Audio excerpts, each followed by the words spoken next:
I think we can safely assume that most people nowadays are aware of China's modern high-speed trains.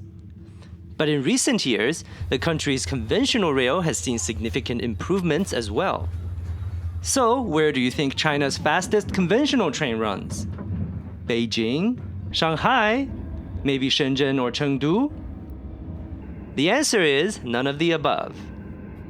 Welcome to Out of Bounds, and in this video, we travel across Xinjiang to the city of Kashgar, a key stop on the historic Silk Road on China Railway's fastest conventional service, then pay a visit to the nearby Westernmost train station in all of China. We begin this journey in Urumqi, a city of 4 million people and the capital of Xinjiang. Located in central Xinjiang on the northern foothills of Tian Shan Mountains, Urumqi has the distinction of being the world's most distant major city away from the sea. The nearest sea to Urumqi is the Bay of Bengal, some 2,250 kilometers to the far south, with the whole of Qinghai Tibet Plateau and the Himalayas in between. As such, Urumqi is also the closest major city to the Eurasian Pole of Inaccessibility, located in northwestern Xinjiang, close to the border with Kazakhstan. The current Urumqi railway station was previously a cargo stop on the conventional Lanzhou-Xinjiang Railway. Together with the construction of the Lanzhou-Xinjiang high-speed railway, it was upgraded to a major passenger station with the renovations completed in 2016. There is a standard ticket check and security screening upon entering. Above the entrance area, decorations depicting various cities and sites of Xinjiang surround the approaching passengers. Some of these places, such as Turfan and Kashgar, are synonymous with the 2,000-year-old Silk Road. Urumqi, in contrast, is a relatively new city. It traces its history back to a Qing dynasty cavalry garrison built in 1755, and later became the regional capital in 1884. On the upper level is a spacious departure lobby. It's pretty crowded, but looks like I can still find a seat if I walk around a bit.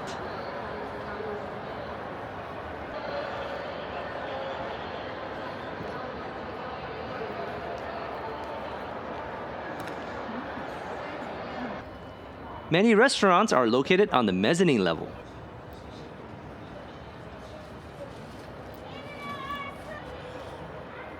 Our train today is the Z6516, departing from Urumqi Station and bound for Kashgar Station. This express service began running in the summer of 2022. Xinjiang has an area of 1.6 million square kilometers and is the largest provincial level region of China. It is more than 4 times the size of Germany, and our train service is a good illustration of just how vast Xinjiang is. The straight line distance between Urumqi and Kashgar is about 1,070 kilometers, while the railway is limited by geography and runs a slight detour of 1,453 kilometers. This is roughly on par with Paris to Warsaw or London to Vienna. The conventional train set covers the route in just 11.5 hours without any intermediate stop, translating to a scheduled speed of 126 kilometers per hour. For context, this is close to the maximum speed limit of 130 kilometers per hour on most Japanese conventional railways. Amtrak's Lakeshore Limited from New York City to Chicago in the United States runs a similar length of 1,543 kilometers, but realistically takes more than 20 hours to complete the route, nearly twice as long as the Z6516.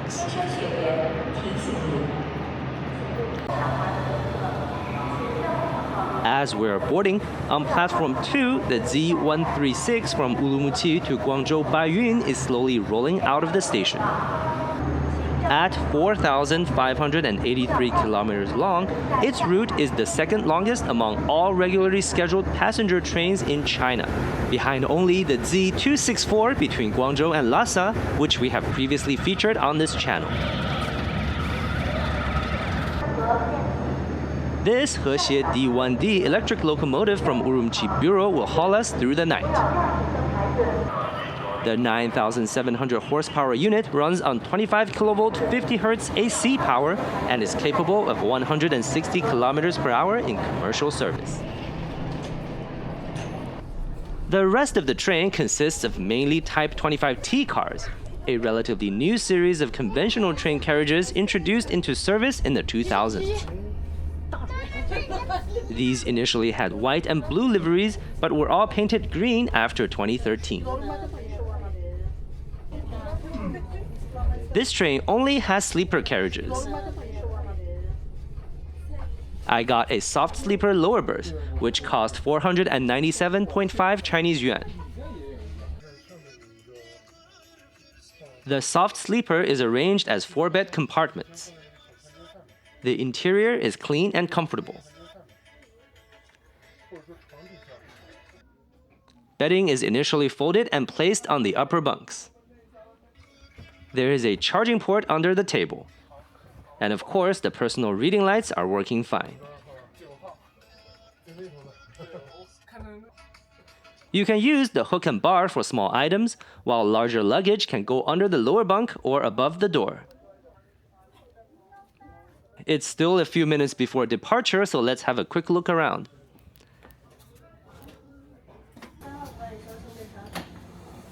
Restroom on this train is the seating kind, which I know many viewers of this channel would prefer over the squatting ones.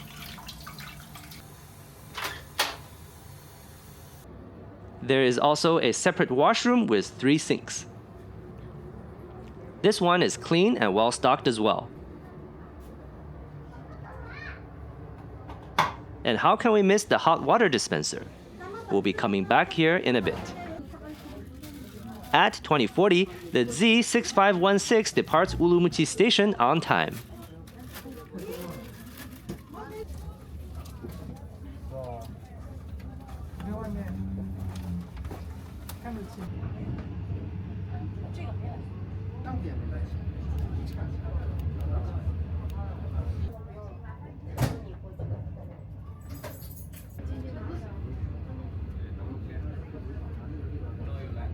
Just a few minutes later, the train passes Urumqi Nan Station. This used to be the main station of the city until 2014, when it was renamed. It now serves as an auxiliary station for both passengers and cargo.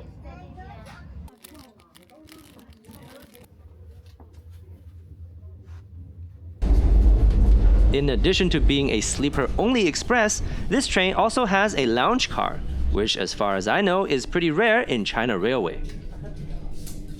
It would be quite nice to have a drink here and enjoy the sceneries during the day, but obviously there is not much of a view on this overnight service. The lounge car does not serve proper food, so let's head back and pop open a cup noodle. These are pretty convenient as they come with a plastic fork, and there are some serious sauce packets inside.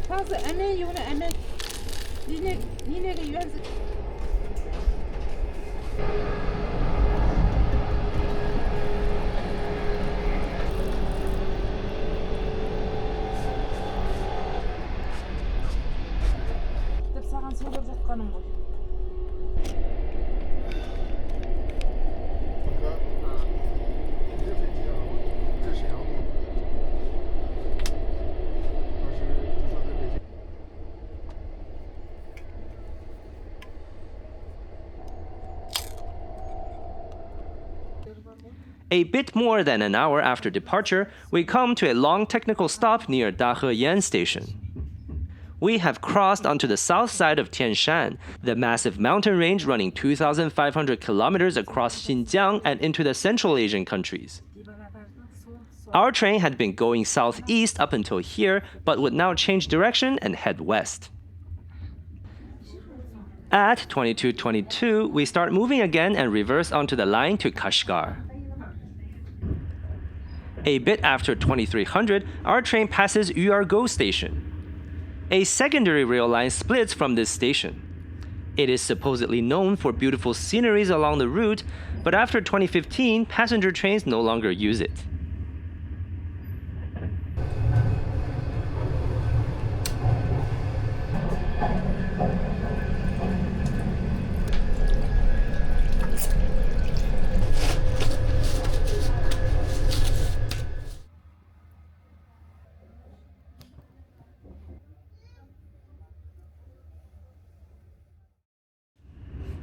Good morning from Western Xinjiang.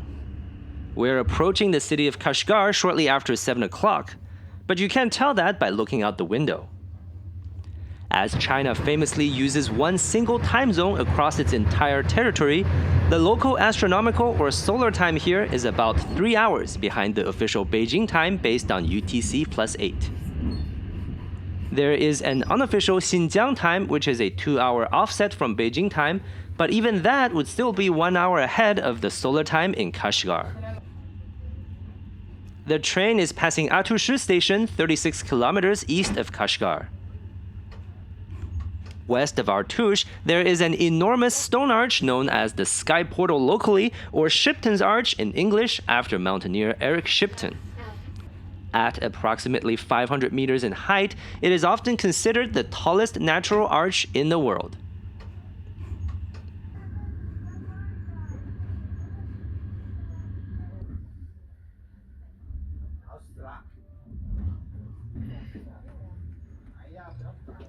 At 8:14, the train rolls into Platform 1 of Kashgar Station.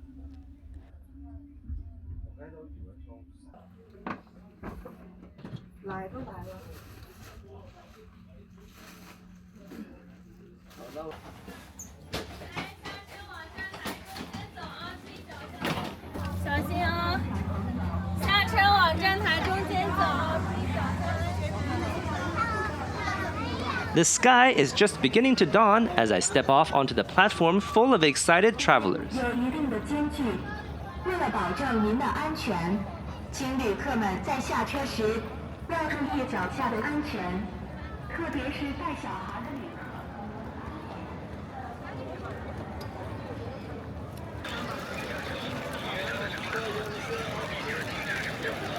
Kashgar, also shortened to Kashgar in modern Chinese, is an oasis city with over 2,000 years of history. Kashgar's strategic location at the foot of the Tian Shan mountain range and the western fringe of the Taklamakan Desert makes it a natural nexus connecting east and west.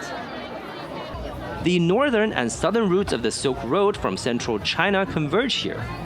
And from here, the Silk Road crosses the Pamir Mountains to the west towards Samarkand, the Persian heartlands, and eventually the Mediterranean world.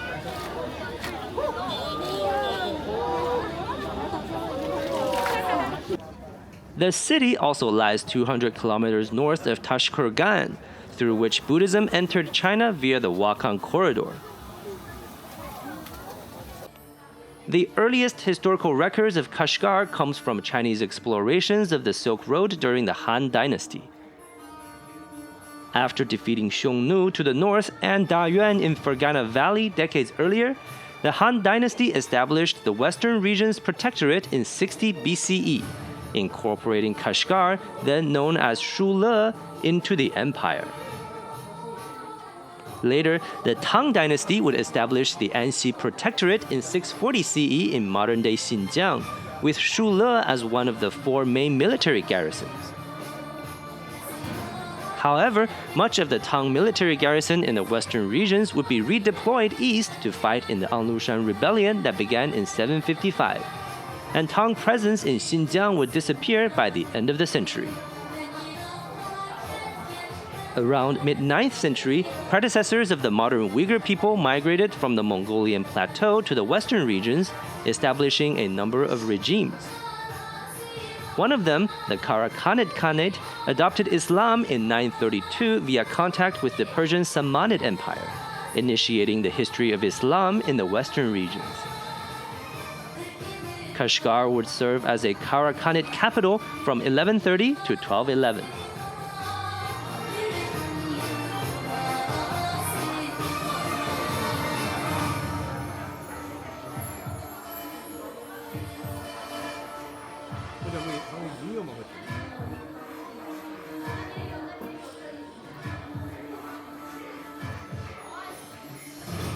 By the late 17th century, Kashgar would come under the Jungar Khanate, a nomadic regime of Oirat Mongol origin. As Jungar and the ascendant Qing dynasty competed for regional dominance, the two would fight a series of bitter wars spanning 70 years all over Asia, from open Mongolian steppes to the sky-high Tibetan plateau. The conflict culminated in the final Qing victory over Dringar in 1758, after which the Qing controlled Kashgar and all the trading routes around it.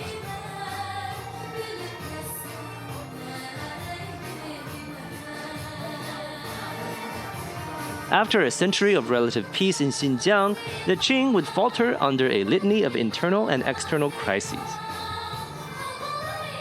Kashgar and large parts of Xinjiang would be invaded and occupied by Yakub Beg, a military leader from the Kokand Khanate in modern-day Uzbekistan. His rule in Kashgar would last from 1865 to 1877, when the Qing general Zuo Zongtang led the reconquest of Xinjiang. Zuo Zongtang is a native of Hunan province, and to honor his achievement, 20th century Hunan chefs in New York City named a sizzling chicken dish after him. Now General Tso's chicken is a favorite in many parts of the world.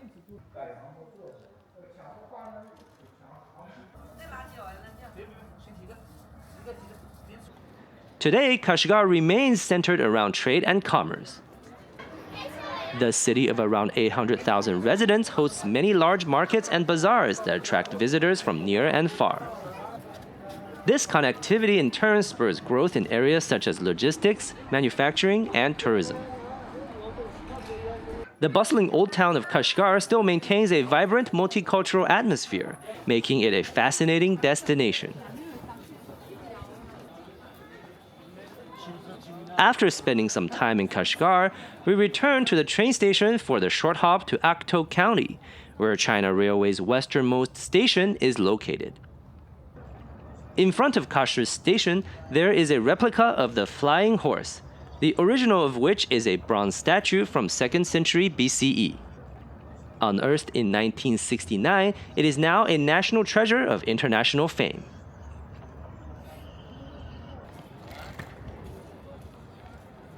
After clearing ticket check and security screening, you can see some lighting decorations depicting tourist sites in the area. Kashgar Station first opened in 1999, with the latest renovation taking place in 2016. It's not the biggest station, but does have the basic facilities and plenty of seating area. There are a couple of small convenience stores tucked away in the corners, but don't expect much more than that.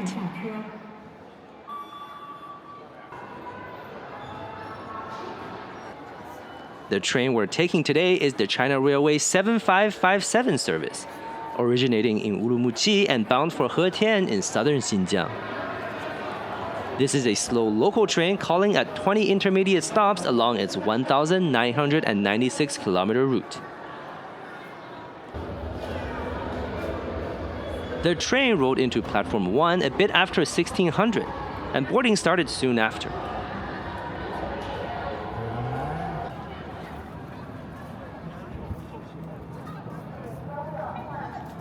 The timetable has the 7557 stopping at Kashgar for 23 minutes. Turns out there is a locomotive change at this station.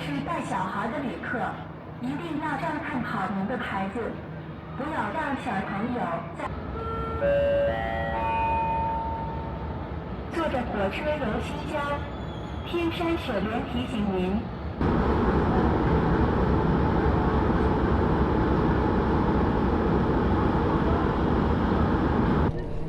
I happened to be traveling during the busy National Day season, and boy oh boy was this a crowded train. I haven't been on a train this full in a really long time. Technically, I did have a seat here, but I didn't even try to go and claim it. I'll only be on the train for about half an hour, so best to just leave it to someone who needs the seat more. The 7557 train departed Kashgar Station 1 minute late at 16:26.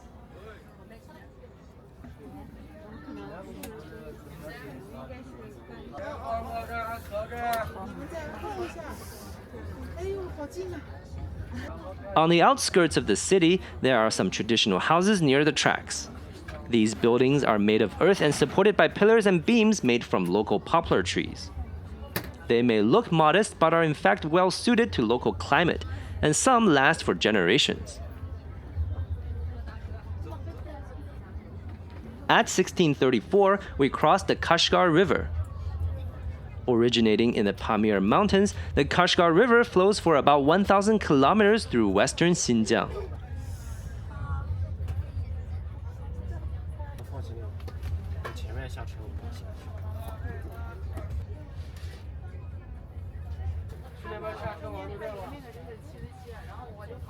At 1640, the train comes to a technical stop at Shule Station. Here we cross paths with the 7558, our very train but in the opposite direction from Hetian to Urumqi.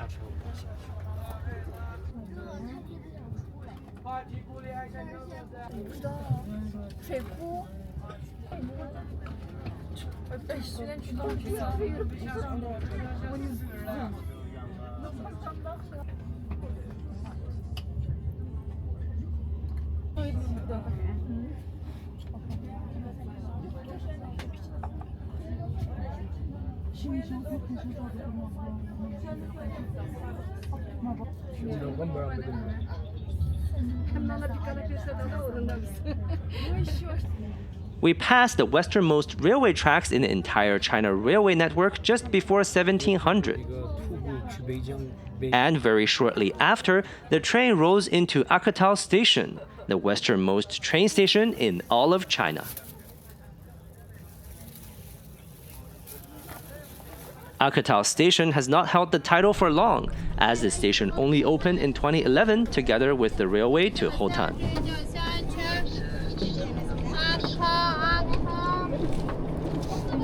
Interestingly, Aketao Station may not stay as the westernmost station for too much longer either. Since 2024, China, Kyrgyzstan, and Uzbekistan have begun constructing a new international railway that will connect Kashgar with the city of Anjian in Fergana Valley. Perhaps there would be stations still further west in China once this line is completed.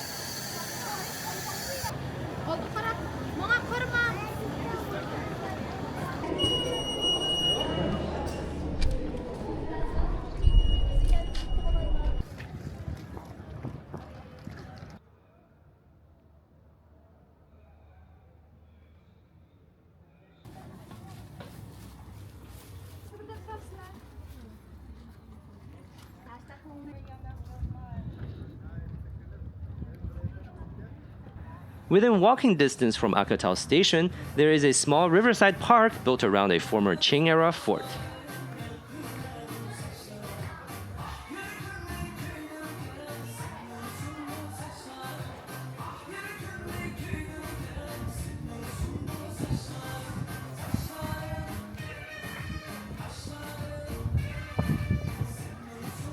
I really hope you enjoyed this journey to China's westernmost train station. Don't forget to like, comment, and subscribe for more transit and travel content. Have a great day and see you in the next one.